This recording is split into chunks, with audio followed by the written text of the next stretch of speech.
جب کبھی دل سے آہ کرتا ہوں منزلیں پیش راہ کرتا ہوں جب کبھی دل سے آہ کرتا ہوں منزلیں پیش راہ کرتا ہوں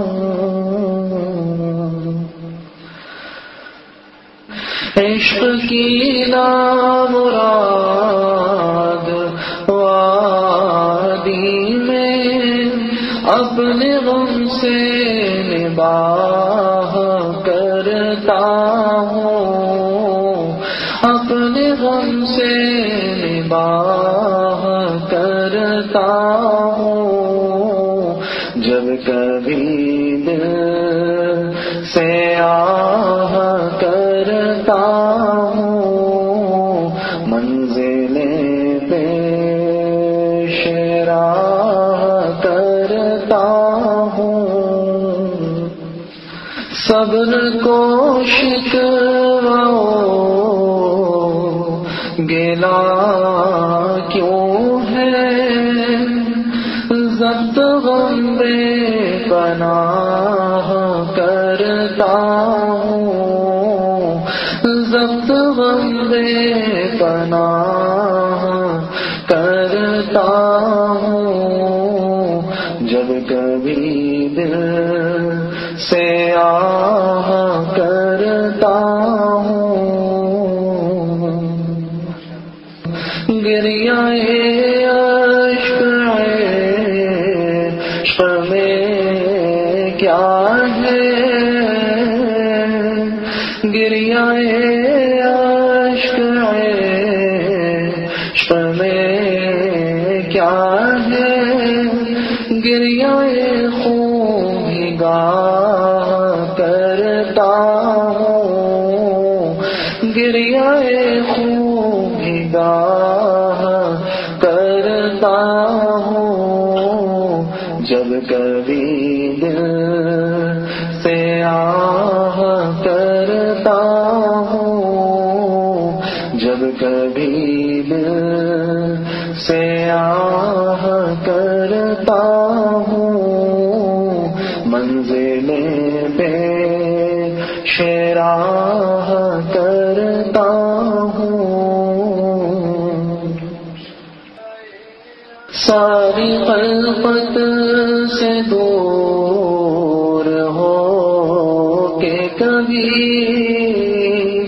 ساری خلقت سے دور ہو کے کبھی دشت کو خوابگاہ کرتا ہوں دشت کو خوابگاہ کرتا ہوں جب کبھی دل سے آہ کرتا ہوں درد دل جب شدید ہوتا ہے درد دل جب شدید ہوتا ہے یاد میں ان کی آہ کرتا ہوں یاد میں ان کی آہ کرتا ہوں جب کبھی دل سے آہ کرتا ہوں منزلیں پیش راہ کرتا ہوں لذت ذکر کیا کہوں اختر لذت ذکر کیا کہوں اختر جھوم کر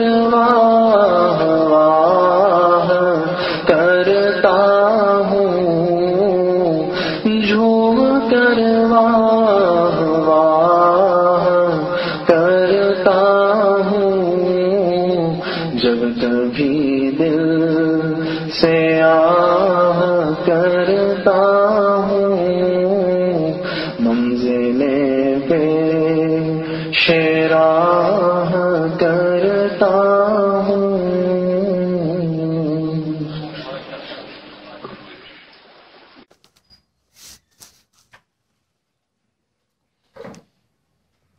نحمده ونصلي ونسلم على رسوله الكريم اما بعد.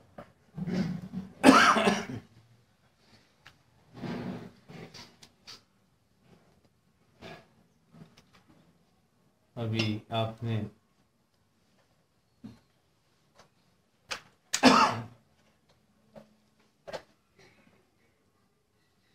حضرت والا کے اشعار سنے.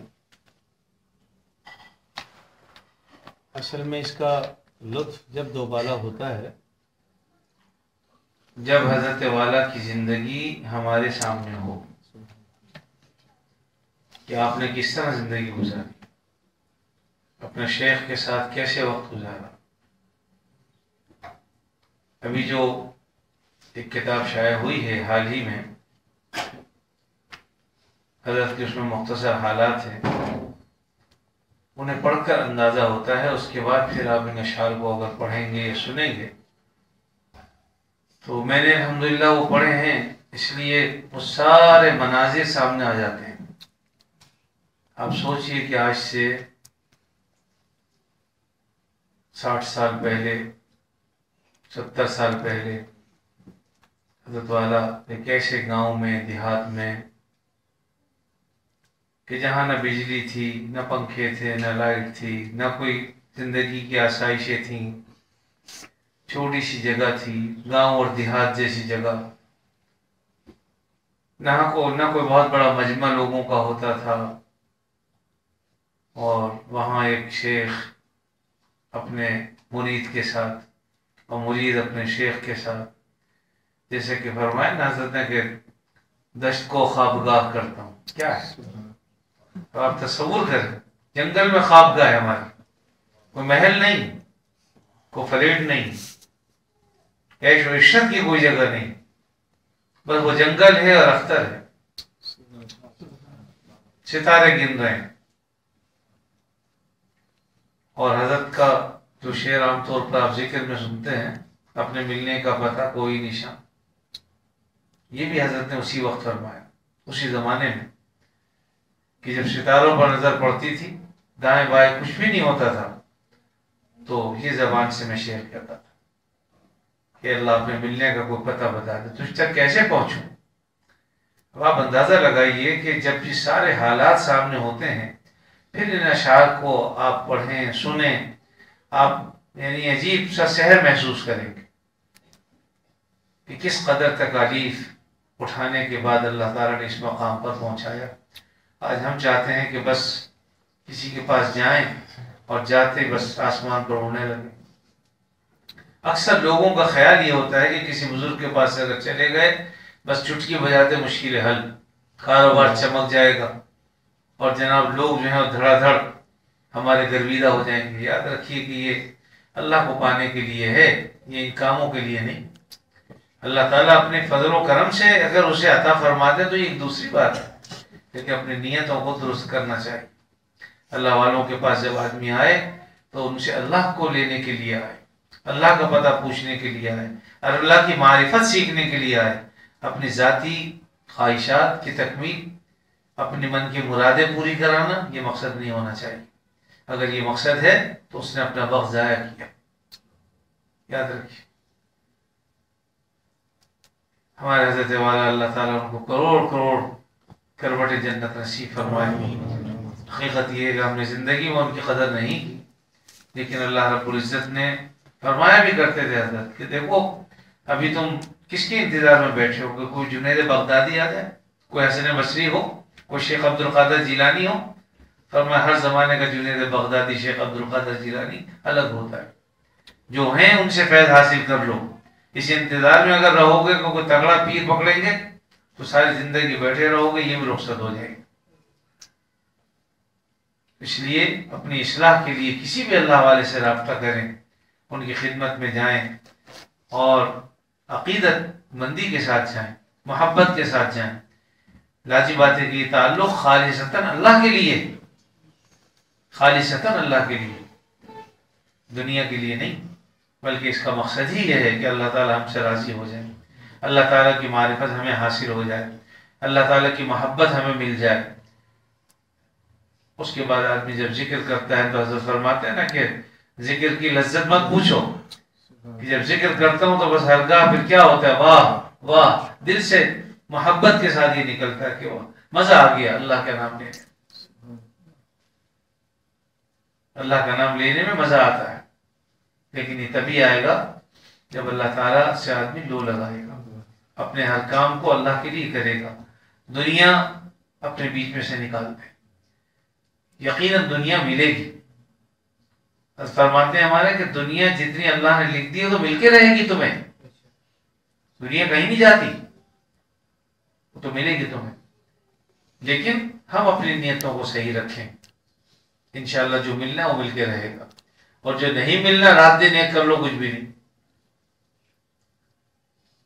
اس لیے میرے عزیزو، ایک تو یہ کہ اللہ کے نیک بندوں سے اپنا تعلق قوی کریں، اچھا گمان رکھیں، اور اس کے ساتھ ساتھ بدگمانی سے بچیں. کبھی بدگمانی دل میں پیدا ہو تو استغفار کریں اپنے اس خیال پر جو انسان کے دل میں آتا ہے. بدگمانی پیدا ہوتی ہے اس پہ استغفار کریں، کیونکہ بدگمانی انسان کو گلے میں پھانسی کا پھندا لگا دیتی ہے، اور خوش گمانی انشاءاللہ اللہ تعالیٰ اس کے درجات کو بلند کر دیتا ہے. ایک شخص کے بارے میں آپ اچھا گمان رکھتے ہیں کیونکہ اللہ جانتے ہیں اور وہ جانتا ہے. آپ تو صرف اچھا گمان ہی رکھ سکتے ہیں کہ بھئی میرے خیال میں یہ نیک آدمی ہے فلاں. اب انشاءاللہ یہ خوش گمانی آپ کو کہیں سے کہیں پہنچا دے. لیکن ایک آدمی جو نہیں پتا کہ آپ کیسے خام خواہ اس کے بارے میں بدگمانی کر رہے ہیں، ہو سکتا ہے یہ بھی کرتا ہو سکتا ہے وہ یہ بھی کرتا ہو، حالانکہ آپ کو پتہ نہیں صرف بدگمانیاں ہیں خالی. تو یہ بدگمانی انسان کے گلے میں پھانسی کا پھندا لگا دیتی ہے. اس سے گریز کرنا چاہیے، بچنا چاہیے.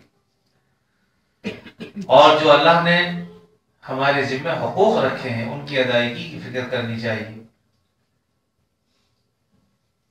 دیکھیے کچھ حقوق تو اللہ رب العزت کے، اللہ تعالیٰ نے کچھ حقوق اپنے رکھے، ان کی ادائیگی کی فکر.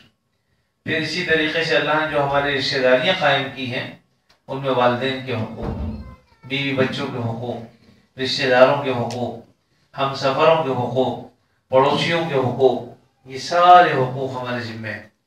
ہم میں سے ہر ایک شخص جائزہ لیتا رہے، کیونکہ عمومی طور پر حقوق کی ادائیگی میں ہم سے کوتاہیاں ہوتی ہیں. آدمی جائزہ لیتا رہے کہ خدا نہ کرے میں ایسا تو نہیں کہ کسی کا حق ادا نہیں کر رہا، کہیں کوتاہی تو نہیں ہو رہی. اگر کہیں کوتاہی ہو رہی ہے تو اس کوتاہی کا ازالہ کرے، فکر کرے. ایک حدیث میں نبی کریم صلی اللہ علیہ وسلم کا ارشاد گرامی ہے، لیس الواصل بالمکافی ولکن الواصل من اذا قطعت رحمہ وصلها. یعنی صلہ رحمی کرنے والا وہ شخص نہیں ہے جو مکافات کرتا ہے کہ اس نے کر دی تو تم نے بھی کر دی، وہ اچھی طرح مل لیا تم بھی اچھی طرح مل لیے، اس نے کوئی تحفہ ہدیہ دیا آپ نے بھی لے دے دیا، وہ آپ کے گھر آ گیا آپ اس کے گھر چلے گئے. فما لیس الواصل بالمکافی، جو آدمی یہ مکافات کر رہا ہے، بدلہ دے رہا ہے، کر رہا ہے بدلے میں کہ وہ ہم سے مل رہا ہے تو ہم بھی مل رہے ہیں، فما لیس الواصل، یہ صلہ رحمی کرنے والا نہیں ہے. لیکن واصل کون ہے؟ من کون ہے وہ؟ اذا قطعت رحمہ وصلها، جب قطع رحمی کرے وہ تو تم تب بھی اس سے ملو. یہ ہے صلہ رحمی. صلہ رحمی یہ نہیں ہے کہ وہ کر رہا ہے تو ہم بھی کر رہے ہیں، وہ نہیں کر رہا تو ہم بھی نہیں کر رہے ہیں، پھر کیا اس میں اور آپ میں کیا فرق ہوگا. لیکن فرمایا کہ واصل وہ شخص ہے، صلہ رحمی کرنے والا وہ شخص ہے کہ جب قطع رحمی کوئی شخص کر رہا ہے سامنے والا لیکن تم صلہ رحمی کر رہے ہو. اور ہمارے بزرگوں نے فرمایا کہ دیکھو کبھی بھی کسی کے ساتھ کوئی نیکی کرو بدلے کی توقع مت رکھو.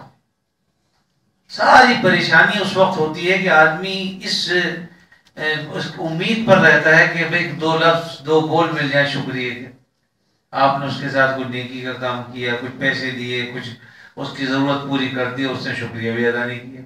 اب آپ یہ دل میں سوچتے رہو کہ شکریہ کا لفظ بولے، اس نے بولے نہیں، اور آپ کے ہاتھ آپ پیچھے ہٹ گئے کہ بھائی اچھا ہی اس کو دینے کا کیا فائدہ، شکریہ تک تو کرتا نہیں۔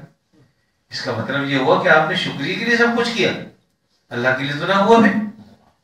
تو شکریہ ادا کرے یا نہ کرے، ہمارا کام یہ ہے کہ ہم اس کے ساتھ اچھا برتاؤ کرتے رہیں۔ بعض لوگوں کی عادت ہوتی ہے نہیں، ان کو زبان پر شکریہ آتا، جزاک اللہ آتا، وہ کہہ ہی نہیں سکتے، یا ان کی فطرت میں بغض ہوتا ہے، یعنی کسی کے ساتھ آپ نیکی بھی کرتے رہیں تب بھی وہ دل میں بغض رکھتا ہے، نکلتا نہیں اس کے دل سے الا ماشاء اللہ۔ لیکن ہمارے جو کام ہے ہم اپنا کام کرتے رہیں، اگر وہ نہیں نکل رہا تو اللہ نکالے گا اس کے دل سے بغض۔ کسی کے دل سے بغض نکالنا ہمارا کام نہیں۔ اس لیے اگر آپ کسی بھائی کے ساتھ اچھا برتاؤ کر رہے ہیں، بہن کے ساتھ کر رہے ہیں، رشتہ داروں کے ساتھ کر رہے ہیں، لیکن وہ آپ کے ساتھ اچھا برتاؤ نہیں کر رہے، لیکن تب بھی آپ اپنے اچھے برتاؤ کو ترک مت کریں اور کبھی شکریہ کے توقع مت رکھیں۔ ہمارے حضرت مولانا تقی عثمانی صاحب دامت برکاتہم العالیہ ہمیشہ فرمایا کرتے کہ دیکھو بھائی بدلے کی توقع مت رکھو، اگر یہ دنیا دکھ دیتی ہے ہمیشہ، لہذا ہمیشہ یہ رکھو کہ بھائی ان سے کوئی نفع کی ہمیں امید نہیں ہے، کوئی توقع نہیں ہے۔ پھر اگر وہ نفع پہنچا دیں تو یہ نعمت ہے، اللہ کا شکر ادا کرو کہ بھائی الحمدللہ مجھے امید تو نہیں تھی، لیکن ماشاءاللہ انہوں نے تو بھائی بہت اچھا معاملہ کیا ہے، اس پر اللہ کا شکر ادا کرو۔ لیکن اگر تم توقع رکھو گے تو اس سے ناشکری پیدا ہو، اس لیے اس سے بچو، اس سے گریز کرو۔ کسی کے ساتھ کوئی معاملہ ہم کر رہے ہیں تو وہ شکریہ کی امید پر نہ کریں، بدلے کی امید پر نہ کریں۔ اسی لیے جو نیوتے کے جو رسم ہے نا، یہ حرام کیوں ہے؟ اس میں بدلے کا انتظار رہتا ہے، بدلے کی توقع ہوتی ہے کہ آج ہم اس کی شادی میں اتنے پیسے دے رہے ہیں، یہ ہمارے بچوں کی شادی میں دے گا۔ یہ جب نیت ہوتی ہے تو یہ حرام ہے، سمجھ لیجیے۔ اس طرح سے پیسے دینا، اس طرح کا ہدیہ دینا، اس نیت سے دینا، یہ ناجائز اور حرام ہے بالکل۔ ہاں اگر کوئی آدمی اس توقع پر نہیں دے رہا بلکہ ویسے ہی وہ اپنے کسی عزیز کے ساتھ صلہ رحمی کے طور پر دے رہا ہے کہ اسے فلاں چیز کی ضرورت ہے اور اس نے لے جا کر اس کو دے دی، اسے کوئی دل میں یہ نہیں ہے کہ مجھے دے یا نہ دے، اس سے کوئی غرض نہیں ہے، تو وہ دینا انشاءاللہ باعث اجر و ثواب۔ لیکن خدا نہ کرے اگر دل میں یہ توقع ہے کہ مجھے کچھ ہی بعد میں دے گا، جیسے کہ بعض خاندانوں میں اور بعض برادریوں میں یہ رسم رائج ہے کہ باقاعدہ فہرست بنائی جاتی ہے اس کی، تو اس طرح سے لینا دینا یہ ناجائز اور حرام، اس سے بچنا چاہیے۔ اگر آپ کسی کے ساتھ صلہ رحمی کرنا چاہتے ہیں ضرور کیجیے، کسی کو ہدیہ اور تحفہ دینا چاہتے ہیں ضرور دیجیے، لیکن اس واپسی کی توقع اور امید مت رکھیے، بس اس نیت سے دیں کہ اللہ ہم سے راضی ہو جائے۔ یہ اگر کریں گے تو انشاءاللہ ایک تو یہ کہ اگر وہ پھر آپ کو اپنے طور پہ کوئی صلہ رحمی آپ کے ساتھ کرتا ہے، اچھے سلوک کرتا ہے، تو اللہ کا شکر ادا کیجیے کہ الحمدللہ مجھے اس سے توقع نہیں تھی، لیکن اللہ نے اپنے فضل و کرم سے اس کے دل میں ڈال دیا، محبت ڈال دی، تو یہ اچھی بات ہوگی۔ حتیٰ کہ دل میں کسی چیز کی امید رکھنا، انتظار کرنا ہدیے کا، یہ بھی جائز نہیں۔ ایک آدمی، اس کو اس طرح سمجھ لیجیے، ایک بزرگ کا واقعہ آتا ہے کہ کئی دن کے فاقوں سے بعض اوقات اللہ تعالیٰ ایسے حالات سے دو چار کر دیتا ہے۔ اللہ کا شکر ہے کہ اس زمانے میں جو مراعات، سہولتیں آج ہمیں حاصل ہیں، ایک زمانہ تھا لوگوں کو حاصل نہیں ہوتی تھی، تو کئی دن کے فاقے سے تھے بیچارے، لیکن اللہ اللہ کرتے تھے، لوگوں کو دین کی تلقین کرتے تھے، ایک دن کچھ بیان کر رہے تھے، لیکن آواز میں بڑا ذوف تھا فاقے کی وجہ سے، بھوک کی وجہ سے۔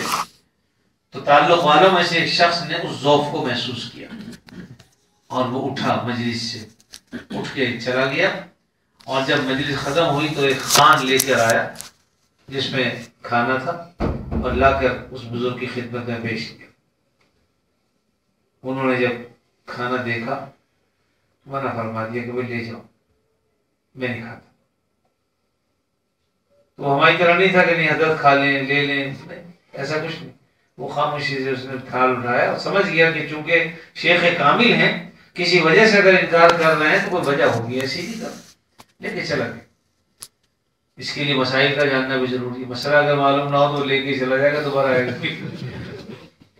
بہرحال انہیں پتا تھا، لے کے چلے گئے، اور پھر اس کے بعد کچھ دیر کے بعد پھر دوبارہ لے کر آ گئے۔ حضرت نے تو قبول فرما لیا، کہا کہ حضرت قبول فرما لیجیے، انہوں نے قبول فرما لیا۔ تو خود فرماتے ہیں کہ میرے ذہن میں یہ بات آ گئی جب انہوں نے انکار کیا کہ جب میں مجلس کے درمیان اٹھا تھا تو شیخ نے دیکھا تھا، اور حضرت کے دل میں غالباً یہ توقع پیدا ہو گئی تھی، اور ان کے دل میں بھی یہ بات آئی کہ جو منع کر رہے ہیں اس لیے کہ اس وقت حضرت کے دل میں یہ بات پیدا ہوئی کہ بھئی یہ میرے ذوق کو سمجھ گیا اور میرے لیے کھانا لینے جا رہا ہے، تو گویا اس کا ہدیے کا انتظار تھا کہ وہ لے کے آئے، چنانچہ وہ لے کے آ گیا، تو اب ان کے لیے یہ جائز نہیں تھا، انتظار کے بعد جو ہدیہ ملے اس کا وہ جائز نہیں۔ چنانچہ جب حضرت نے منع کیا تو فرمایا کہ میں سمجھ گیا، میں لہذا فوراً لے کے واپس چلا گیا، اور جب چلا گیا تو حضرت نا امید ہو گئے کہ اب کوئی انتظار باقی نہیں رہا، پھر میں لے کے آ گیا، اب ان کے لیے جائز ہو گیا، لہذا انہوں نے قبول فرما لیا۔ تو بات دیکھیے کتنی باریک ہے، لیکن سمجھ کی ہے کہ اگر کوئی چیز آدمی انتظار میں ہو، تحفے کی، کوئی آدمی آ رہا ہے، سمجھ گیا بھائی کچھ لفافہ لے کے آ رہا ہے میرے لیے، اور آ کے اس نے لفافہ پیش کیا، تو یاد رکھیے یہ انتظار کے بعد جو چیز مل رہی ہے جائز نہیں، اس کو استشراف نفس بھی کہا جاتا ہے، اس لیے اس سے بچنا چاہیے کہ آدمی پہلے سے انتظار میں بیٹھا ہوا، تو یہ چیزیں اس لیے ہدیہ لینا دینا جائز ہے۔ حدیث میں آتا ہے تحادو تحابو، آپس میں ایک دوسرے کو ہدیہ لیے دیا کرو تاکہ اس سے محبتیں بڑھیں۔ میں تو ہمیشہ یہ بات کہتا رہتا ہوں کہ بھئی ساس کو کوئی نہ کوئی تحفہ بہو کو لا کے دینا چاہیے، بہو کوئی تحفہ لا کے اپنی ساس کی خدمت میں پیش کرے کہ اماں تمہیں مجھے یہ چیز پسند آئی، آپ کے لیے میں یہ سوٹ لے کے آئی ہوں، آپ کے لیے ایک میں بندوں کی جوڑی لے کے آئی ہوں، یہ ہار لے کے آئی ہوں، اس سے محبتیں پیدا ہوتی ہیں۔ اسی طریقے سے ساس اماں کو بھی چاہیے کہ کبھی وہ بھی اپنے بہو کو بیٹی کی طرح سمجھے اور کہے کہ بیٹا مجھے اچھی لگی، تمہارے لیے بھی لے کے آ گئی، اس سے بڑی محبتیں پیدا ہوتی ہیں۔ اللہ تعالیٰ اپنے فضل سے ہمیں اس کی توفیق دے، کیونکہ یک طرفہ کارروائی سے کچھ نہیں ہوتا ہے، بس لیتا ہی رہے آدمی، دینے کا نام ہی نہ لے، وہ مناسب نہیں۔ کبھی کبھی ہدیہ دینا بھی چاہیے، آدمی جب لے رہا ہے تو کچھ نہ کچھ ہدیہ دے بھی، مکافات بھی کرے۔ البتہ جو دے رہا ہے اس کو یہ نہیں چاہیے کہ بدلہ لینے کی نیت سے وہ یہ کام نہ کرے، وہ اللہ کے لیے کرے، تو انشاءاللہ ان چیزوں سے آپس کی محبتیں پیدا ہوتی ہیں۔ بہرحال حقوق ہیں، رشتہ داریاں ہیں، ہمارے آج کل رشتہ داریاں میں انقطاع ہے، ہم سب اس میں مبتلا ہیں، میں بھی مبتلا ہوں، آپ بھی مبتلا ہیں، پورا معاشرہ ہمارا اسی سے دوچار ہے۔ اور عربی زبان کے اندر ایک مثل مشہور ہے کہ الاقارب کالعقارب، عربی میں یہ اصطلاح ہے۔ اقارب کس کو کہتے ہیں؟ قرابت داروں کو، رشتہ داروں کو، اور اقارب عقرب کی جمع جس کے معنی بچھو، تو کہتے ہیں الاقارب کالعقارب، کہ آج کل کے اقارب ہیں، بچھو ہیں، یعنی ڈنگ مارتے ہیں، جس طریقے سے بچھو کی فطرت میں ڈنگ مارنا ہے، اس طرح رشتہ دار بھی۔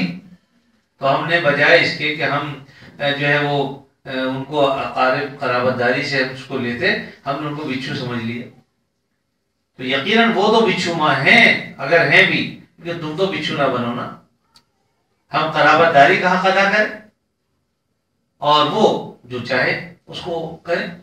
تو اس لیے یہ مثل جو ہے وہ صحیح اس لیے نہیں ہے کہ اقارب عقارب نہیں، ہاں یہ ضرور کسی نہ کسی سے کوتاہی ہوتی ہے حق کی ادائیگی میں، جب حق کی ادائیگی میں کمی ہوتی ہے تو پھر پریشانی ہوتی ہے۔ اسی لیے آپ نے فرمایا کہ بھی جو قرابت دار ہیں ان کے حقوق ادا کرتے رہو، جس کے نتیجے میں انشاءاللہ دشمنی پیدا نہیں ہوگی، لڑائی نہیں ہوں گے، جھگڑے نہیں ہوں گے، مقدمات نہیں ہوں گے۔ لڑائی جھگڑے تبھی ہوتے ہیں، اور بعض اوقات ایک آدمی حق بھی ادا کر رہا ہے، اس کے باوجود اس کی فطرت میں ہے وہ تو ٹھیک ہے، آپ سوچیں کہ آپ سب کچھ کر رہے ہیں تب بھی وہ اتنا کچھ آپ کے خلاف کر رہا ہے، اگر آپ یہ بھی نہیں کرتے پھر کتنا کرتے۔ اس لیے آپ اپنی جو اچھائی کر رہے ہیں وہ کرتے رہیں، باقی بعض فطرتیں ایسی ہوتی ہیں ان سے آدمی جو ہے وہ السلام علیکم وعلیکم السلام رکھے، بہت زیادہ یعنی کوئی شدید طور پر واجب نہیں ہے کہ ہر ایک سے جا کے ہم گلے ملیں، لیکن ان سے تعلق کو قطع نہ کریں، قطع تعلقی یہ مناسب نہیں ہے، سامنے آ جائیں السلام علیکم ورحمۃ اللہ، کیا حال ہے، خیریت سے، اور خدا حافظ چلے جائیں۔ اور اگر کبھی یہ دیکھیں کہ ان کے بعد آج کھانے کو نہیں ہے، پینے کو نہیں ہے، اللہ نے آپ کو دیا ہے، آپ کھانا لے جا کے دے دیں کہ دل چاہا آپ کو پیش کر دیا، بس اس سے زیادہ کی کوئی ضرورت نہیں۔ اس میں تو کوئی آدمی کسی اور کو بھی، عام آدمیوں کو بھی دے دیتا ہے، اگر اپنے عزیز اقارب ہیں، ٹھیک ہے وہ ہم سے اچھا سلوک نہیں کرتے، لیکن اس کے باوجود اگر ہم کچھ کر سکتے ہیں بہتر سلوک تو کر لیجیے۔ تو بہرحال گھروں کو سدھارنے کی بات کرنی چاہیے، اور آپس کی محبتوں کی بات کرنی چاہیے. آج پورا معاشرہ ہمارا جو ہے وہ سمجھ لیجیے کہ بس ایک دوسرے کی دشمنی میں ہے. باپ بیٹے سے خوش نہیں، بیٹا باپ سے خوش نہیں، اسی طرح ساس بہو سے خوش نہیں، بہو ساس سے خوش نہیں، نندے بھاوج سے خوش نہیں، بھاوج بہو بھابھیوں سے خوش نہیں. یہ پورا معاشرے کے اندر ہمارا ہی چل رہا ہے. لیکن یقین اس میں اپنی کچھ کوتاہیاں ہیں، ہمیں اپنی اپنی کوتاہیوں کا جائزہ لینا چاہیے. اور اگر گھروں میں اس طرح کے کچھ بگاڑ ہیں تو گھر کا جو بڑا ہے وہ بڑا بن کے سوچے کہ میں کس طرح سے ان چھوٹوں میں آپس میں محبت پیدا کر سکتا ہوں. بڑے کا کام ہے، یہ ذمہ داری ہے کہ گھروں میں لڑائی اور جھگڑے نہ ہونے دے. اگر کبھی آپس میں لڑائی جھگڑے ہو جائے سب کو بٹھا کے ان سے بات کریں. بہت سی خرابیاں صرف غلط فہمیوں سے ہوتی ہیں. جب آمنے سامنے بات ہو جاتی ہے غلط فہمیاں دور ہو جاتی ہیں. ورنہ ہر آدمی دوسرے کے بارے میں بس وہی بات ہے کہ بدگمانیاں کر رہا ہے. اس نے فلاں وقت ایسے نہیں کیا، اس نے فلاں وقت یہ کہا تھا. اور ان باتوں کو لوگ یاد رکھتے ہیں. 10 سال گزرنے کے بعد جو کہتے ہیں بھائی اس کے جو ہے باپ نے میرے ساتھ یہ شروع کیا. بھولتا کبھی نہیں. کبھی کبھی بتانے کی خاطر تو الگ بات ہے کسی وجہ سے، لیکن اس طریقے کی باتوں کو اگر ہے تو اس سے جو جس سے خرابیاں پیدا ہوتی ہو زبان پر لانا ہی نہیں چاہیے، کیونکہ اس سے خرابی پیدا ہوتی ہے. کوشش کرنی چاہیے کہ آدمی درگزر سے کام لے. آپ صلی اللہ علیہ وسلم جو فرمایا اس میں 3 باتیں خاص طور فرمائی. واعف عمن ظلمک، کہ جو تم پر ظلم کرے تم اسے معاف کر دو. صل من قطعک، تم اس سے جوڑو جو تم سے توڑے. یہ نہیں ہے کہ جو تم سے جوڑے تو تم جوڑو، جو توڑے تو اس سے توڑو، ایسا نہیں. بلکہ صل من قطعک، جو تم سے توڑے تم اس سے جوڑو. تو الحمدللہ نیت دل میں ہمیشہ یہ رکھنی چاہیے کہ ہم ان سے قدر تعلق ہی نہیں کر رہے. بعض لوگوں کی زبان میں فتنہ ہوتا ہے، فساد ہوتا ہے، ان کی زبان زہریلی ہوتی ہے. تو ان کی اس زہریلی زبان سے بچنے کے لیے بے شک وہ ضروری نہیں کہ آپ ان کے گھر جائیں ضروری، لیکن جب آمنے سامنے ہو جائیں تو اچھی طرح ملنے. آپ کے گھر آئیں تو ان کو نہ بھگائیں نہ ان کو ڈانٹیں، بٹھائیں، چائے پلائیں، کھانا کھلائیں، اور کوئی تہذیبی کی بات نہ کریں. کیونکہ دیکھو کتنا ہی گناہ گار بندہ اللہ کے در پہ جب آتا اللہ بھگاتے نہیں. یہ اللہ کی صفت ہے. اس صفت کو پیدا کرنے کی کوشش کریں کہ اگر کوئی شخص دشمن آپ کے گھر آ جاتا ہے تو جب آپ کے گھر آ کے اس کو بھگائیے مت. جو ہو سکتا ہے اس کو پانی چائے پیش کر دیں. اور اگر کوئی بات ہے ایسی جو آپ پوری کر سکتے ہیں کر دیں، نہیں کر سکتے تو معذرت کر لیں. لیکن یہ کہ اس کو کہ بھائی یہاں کیا لینے آئے ہو، تمہیں کیا ضرورت ہے، اپنی شکل مت دکھاؤ اور چلے جاؤ، اس طرح کی گفتگو کرنے سے اور زیادہ دشمنیاں پیدا ہوتی. تو اللہ تعالیٰ کی صفت پیدا کرنی چاہیے. اور اللہ کی صفت یہی ہے کہ کوئی کتنا ہی گناہ گار بندہ ہو، اللہ کی ذات و صفات میں اس نے جو کچھ بھی کہا ہو، لیکن اگر کبھی وہ اللہ کی بارگاہ میں آتا ہے صدق و اخلاص کے ساتھ، اللہ تعالیٰ اسے بھگاتے نہیں ہیں، بلکہ اللہ تعالیٰ اپنے فضل و کرم سے اس کی طرف پوری توجہ فرماتے ہیں. تو اس طرح سے ہمیں بھی چاہیے کہ اگر کوئی دشمنی سے تائب ہو جائے، گھر آ جائے یا کسی وجہ سے بھی آئے تو اس کو نہ بھگائیں، بلکہ اس کے ساتھ اچھے اخلاق کے ساتھ ہمیں پیش آنا چاہیے. تو بہرحال یہ حقوق اللہ تعالیٰ نے رشتہ داروں کے ہمارے ذمہ رکھے ہیں، ہمیں ان کو ادا کرنا چاہیے. بعض اوقات ایک کے حق ادا کرنے میں دوسرے کی حق تلفی کرتے ہیں، اس سے بھی گریز کرنا چاہیے. ماں ہے غلط کہہ رہی ہے، باپ ہے غلط کہہ رہے ہیں، تو اول تو میاں بیوی میں آپس میں ایسے ہم آہنگی ہونا چاہیے، ہم مزاج ہونا چاہیے کہ آپس میں میاں بیوی بھی طے کر لیں کہ دیکھو بھائی ان کی تو عادت ہے، عمر کا وہ زمانہ ہے کہ اب یہ اپنی عادتیں بدل نہیں سکتے، لہٰذا ہم اپنے آپ کو بدلیں. کم از کم ایسی کوئی بات نہ کریں جس سے وہ ناراض ہو. کہہ دیں کہ ٹھیک ہے ابا ٹھیک ہے کر لیں گے، اور پھر جو آدمی کر سکتا ہے کرے، نہیں کر سکتا تو ٹھیک ہے، لیکن کم از کم بد زبانی نہ کرے، بد کلامی نہ کرے. زبان سے یہ نہ کرے کہ ابا آپ جھوٹ بول رہے ہو، آپ نے غلط کہہ دیا، یا اماں سے مقابلے پہ آ جائے، ایسا نہ کرے. یہ نامناسب بات ہے. بلکہ اگر وہ غلط بھی کہہ رہے ہیں تو سن لو ٹھنڈے ٹھنڈے دل سے. بیوی کو بھی سمجھا دو کہ سن لو، سننے میں کیا جاتا ہے تمہارا، ہم بھی سن رہے تم بھی سن لو. اس کے بعد پھر جو مناسب ہو وہ آدمی کرے، لیکن والدین کے ساتھ ان کی عزت، تعظیم، عظمت، ان کی تقریب میں کوئی کمی نہ آنے دے. اور بہرحال یہ آدمی یہ چیز پیدا کرنے سے آتی ہے. آدمی اگر نہیں چاہے گا ساری زندگی نہیں آئے گی. بعض اوقات چھوٹی چھوٹی بات پہ لوگ ماں سے الجھ پڑتے ہیں، ماں سے خاص طور پہ الجھتے ہیں. باپ کا تو پھر بھی ڈر ہوتا ہے اولاد کے دل میں، لیکن ماں کو تو جواب دے دیتے ہیں الٹی سیدھی، بلکہ اونچی آواز میں بولتے ہیں، جو بہرحال ان کے لیے جو انتہائی غلط بات ہے، اونچی آواز میں پھر بھی نہیں بولنا چاہیے، لیکن یہ کہ انہیں ایسا جواب نہ دے کہ جس سے ان کے دل کو ٹھیس پہنچے۔ البتہ ٹھنڈے دل سے محبت سے ان کو سمجھا دے، اور جو بات بھی کہنی ہو محبت پیار کے ساتھ ان کو سمجھائے کہ یہ بات ایسے نہیں ایسے ہے۔ ان کی بات سمجھ میں آ جائے ٹھیک ہے، نہیں سمجھ میں آ جاتی تو پھر خاموشی سے اٹھ کے چلا جائے، لیکن ان کو ایسا رویہ نہ کرے کہ جس سے انہیں تکلیف پہنچے۔ اللہ تعالیٰ اپنے فضل و کرم سے ہمیں بات کو سمجھنے کی توفیق دے، اور ہمارے معاشرے کو جو اس وقت اتنا زہر آلود ہو چکا ہے، آپ دیکھ رہے ہیں کہ مختلف حوالوں سے مختلف طریقوں سے مسلکی اختلافات ہیں اور فرقے بازیاں ہیں، اور ایک دوسرے کو اللہ تعالیٰ معاف کرے مسلمان بھی سمجھنے کے لیے آمادہ نہیں ہے، کسی کی غلطیاں بھی ہم معاف کرنے کو تیار نہیں ہیں۔ یعنی یہ انداز آج ہمارا ہو گیا ہے۔ بعض لوگ تو یہاں تک کہتے ہیں، اور حقیقت بھی ہے، کہ بھائی اسلام تو یورپ میں رہتا ہے، مسلمان یہاں رہتے ہیں۔ یعنی جو کام ہمیں کرنا چاہیے تھا وہ لوگ کر رہے ہیں، لیکن وہ مسلمان نہیں، بس کلمہ انہوں نے نہیں پڑھا ہوا۔ اگر وہ کلمہ پڑھ لیں تو ہم سے بہتر مسلمان، اور ہم کلمہ پڑھنے کے باوجود ہمارا کردار اتنا برا ہے کہ پوچھو مت۔ ہر معاملے کے اندر جھوٹ بولنا، دغا بازی کرنا، فریب دینا، وعدہ خلافی کرنا، دوسرے کو تکلیف دینا، ہر وہ کام کرنا جس سے دوسرے کو اذیت پہنچے، آج پورا معاشرہ تقریباً وہ پیدا ہو چکی ہے یہ بات۔ آج آپ دیکھ لیجیے مذہبی رواداری تو ختم ہو چکی ہے، گنجائشیں دلوں میں نہیں رہی کسی کے، اور کوئی کسی کو دیکھنے کے لیے تیار نہیں ہے۔ یہ بہرحال کوئی اچھا رویہ ہمارا نہیں ہے، اور بہت ہی برا رویہ ہے جس کو ہمیں بدلنا چاہیے۔ اپنے اندر اخلاق پیدا کرنے چاہیے۔ اگر آپ کا سخت سے سخت مخالف بھی کوئی بات کرتا ہے، اس کی بات توجہ سے سن لو ایک مرتبہ، سننے کے بعد اگر کوئی بات جواب دینے کی ہو تو جواب دے دو، نہیں تو پھر اس کو کہتا اچھا بھی میں نے آپ کی بات سن لی، اللہ تعالیٰ سے دعا میں بھی کرتا ہوں کہ اللہ مجھے بھی ہدایت دے، آپ کو بھی دے، السلام علیکم کہہ کر رخصت ہو جائے، کم از کم بات بڑھے گی نہیں انشاءاللہ۔ تو جب تک ہم اپنے اندر اخلاق اچھے پیدا نہیں کریں گے اور دوسرے سے گفتگو اچھے طریقے سے نہیں کریں گے، بہت سے لوگ آتے ہیں جب ہم اس دنیا میں رہ رہے ہیں تو بھائی اس میں سبھی کچھ پیش آئے گا۔ جنت ہے وہ جگہ کہ جہاں دلوں میں بغض نہیں ہوگا، اناد نہیں ہوگا، دشمنی نہیں ہوگی، اور جو ہے وہ کسی کے دل میں غل نہیں ہوگا۔ اللہ تعالیٰ قرآن میں فرمایا کہ دل میں غل اور یہ جب چیزیں یہ دھوکہ فریب دینا وہاں نہیں ہوگا، لیکن اس دنیا میں تو یہ ساری چیزیں ہوں گی، اس لیے آدمی اس کو برداشت کرے اور سمجھ لے کہ ہم جس دنیا میں رہ رہے ہیں اس دنیا میں تو سب چیزیں ہیں۔ ہاں انشاءاللہ اللہ نے جب جنت میں پہنچا دیا تو امید ہے کہ پھر ایسی کوئی چیز نہیں ہو۔